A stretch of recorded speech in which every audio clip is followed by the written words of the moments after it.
ગુજરાત પ્રદેશ ભાજપના નવનિયુક્ત અધ્યક્ષ જગદીશ વિશ્વકર્માનું આણંદ ખાતે જિલ્લા ભાજપ દ્વારા અભિવાદન કરવામાં આવ્યું, જેમાં ભાજપના પ્રદેશ પ્રમુખે કોંગ્રેસ પર આકરા પ્રહારો કર્યા। પ્રદેશ ભાજપ અધ્યક્ષ જગદીશ વિશ્વકર્મા આણંદ ખાતે આવી પહોંચતા સૌપ્રથમ આણંદ શહેરમાં અંબાજી માતા મંદિરમાં દર્શન કરી આશીર્વાદ પ્રાપ્ત કર્યા।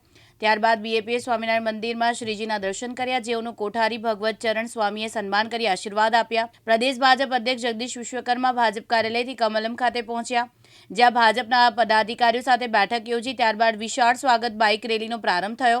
આ રેલી કમલમથી પ્રારંભ કરી લોટિયા ભાગોળ મહારાણા પ્રતાપ પ્રતિમાને પહોંચતા, જ્યાં જગદીશ વિશ્વકર્માએ મહારાણા પ્રતાપની પ્રતિમા પર શ્રદ્ધાસુમન અર્પણ કર્યા હતા। એ વખતના નેતા, કોંગ્રેસના નેતા વડાપ્રધાન નહેરુજીને પણ સનાતન ધર્મ સાથે વાંધો હતો। સરદાર સાહેબે જ્યારે કીધું કે સોમનાથના મંદિરનો જીર્ણોદ્ધાર કરવો જોઈએ, ત્યારે એમની ના હતી અને સરદાર સાહેબે એ વખતે જોડી પાથરી અને મોટા મોટા દાનવીરો પાસેથી, શેઠિયાઓ પાસેથી પૈસા ઉઘરાઈ અને સોમનાથ મંદિરનો જીર્ણોદ્ધાર કર્યો। નહેરુ એ વખતે ખાતમુહૂર્તમાં નતા આવ્યા।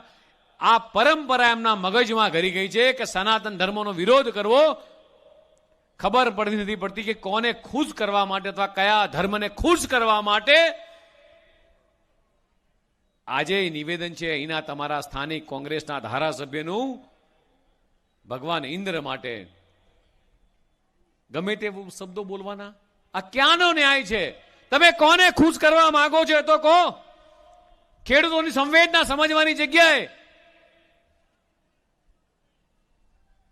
તમને સનાતન ધર્મ પર આટલું બધું દાજ શેના માટે છે?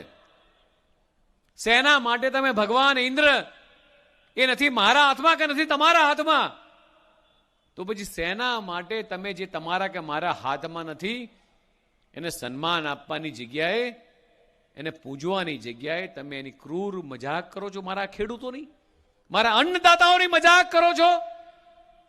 ભારતીય જનતા પાર્ટીની સરકાર, ગુજરાતના મુખ્યમંત્રી સર્વે કરાવતા હોય અને કોંગ્રેસના નેતાઓ, કોંગ્રેસના ધારાસભ્યો એ કોંગ્રેસને, ખેડૂતોને પૈસા નહીં લેવા માટે ઉશ્કેરણીના વાતાવરણ ઊભું કરવાનું?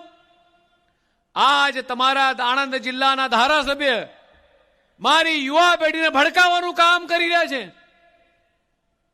અને કઈ રીતે ગુજરાતની અંદર છેલ્લા 25 વર્ષથી જે શાંતિ પ્રવર્તી રહી છે, તમારા સમયની અંદર શું હતું? ભૂખ, ભય, ભ્રષ્ટાચાર, હડતાલો, લુખાગીરી, દાદાગીરી, માફિયાગીરી, આ તમારા સમયની અંદર આ પરિસ્થિતિ હતી। ચિરાગ સૈયદ, દિવ્યાંગ ન્યૂઝ, આણંદ।